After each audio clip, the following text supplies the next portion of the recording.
बात यह है कि हम अगर शंकराचार्य नहीं है तो इसका निर्णय कौन करेगा? सोशल मीडिया चलाने वाला फेसबुकिया निर्णय करेगा कि हम शंकराचार्य हैं कि नहीं। माघ मेले का प्रशासन वो निर्णय करेगा कि हम शंकराचार्य हैं कि नहीं।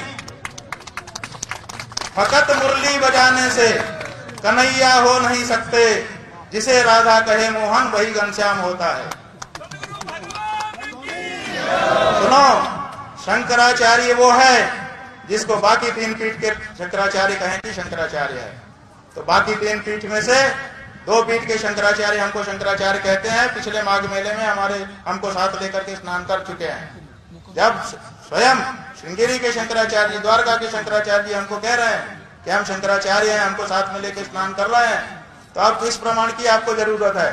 ये प्रशासन तय करेगा कि हम शंकराचार्य हैं कि नहीं है? उत्तर प्रदेश का मुख्यमंत्री तय करेगा कि भारत का राष्ट्रपति तय करेगा? भारत के राष्ट्रपति को भी अधिकार नहीं है कि वो तय करे कि कौन शंकराचार्य है। शंकराचार्य का निर्णय शंकराचार्य करते हैं और हम निर्णीत हैं। पुरी के शंकराचार्य जी ने हमारे बारे में कुछ नहीं कहा है। उन्होंने न तो कहा कि ये नहीं है और उन्होंने न तो कहा कि ये है। वो साइलेंट हैं। उनका जो एफिडेविट सुप्रीम कोर्ट में आया था, पहले बताया गया कि उन्होंने विरोध किया है। जब हम लोगों ने एफिडेविट की कॉपी निकाली, उसमें उन्होंने लिखा हुआ है कि हमसे कोई समर्थन मांगा नहीं गया, इसलिए हमने दिया नहीं है। ये उनका इतना ही वक्तव्य है। तो 2 शंकराचार्यों का प्रत्यक्ष लिखित व्यवहारिक समर्थन और तीसरे पीठ के शंकराचार्य की मौन स्वीकृति हमारे साथ है। और कौन शंकराचार्य है ज्योतिष पीठ का? बताइए।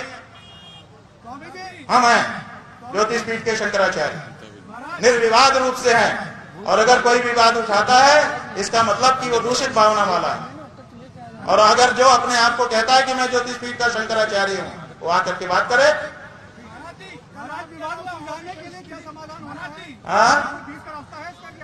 अरे भाई देखो, बीच का रास्ता, बहुत अच्छा प्रश्न किया। हम आपको जितना साधुवाद दे कम है।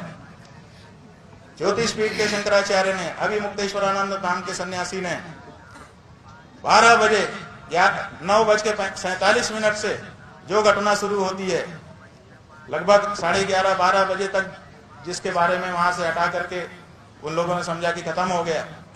रात के 1 बजे तक पालकी पर बैठ करके मौका दिया। इतना मौका कौन देता है किसी को अपनी भूल सुधारने के लिए? बताइए। अगर भूल नहीं सुधारी गई है तो उसका जिम्मेदार हम नहीं है। हमने पूरा मौका दिया। अगर वो शाम तक भी आते और कहते कि गलती हो गई, चलिए कम से कम स्नान तो कर लीजिए, तो हम तैयार थे कि स्नान करने के लिए जाएंगे। हमने यहाँ पे सबको कह भी दिया था कि अगर वो आएंगे हम जाएंगे। बीच में कई लोग वार्ता के लिए भी आए, कुछ पत्रकार बंधु भी थे, कुछ प्रशासन के लोग थे। वो आए कि ऐसा कर दें तो ऐसा कर दें। हमने कहा हाँ। तो हमने पूरा मौका दिया। रात को 1 बजे तक हम बैठे रहे। अगर वो आते, आके हमको ले चलते, कह देते कि क्षमा याचना शब्द ऐसा है कि वो कह भर दिया जाए, उसके जवाब की अपेक्षा नहीं होती है।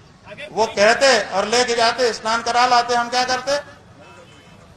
हमारा जीवन धन्य होता ना।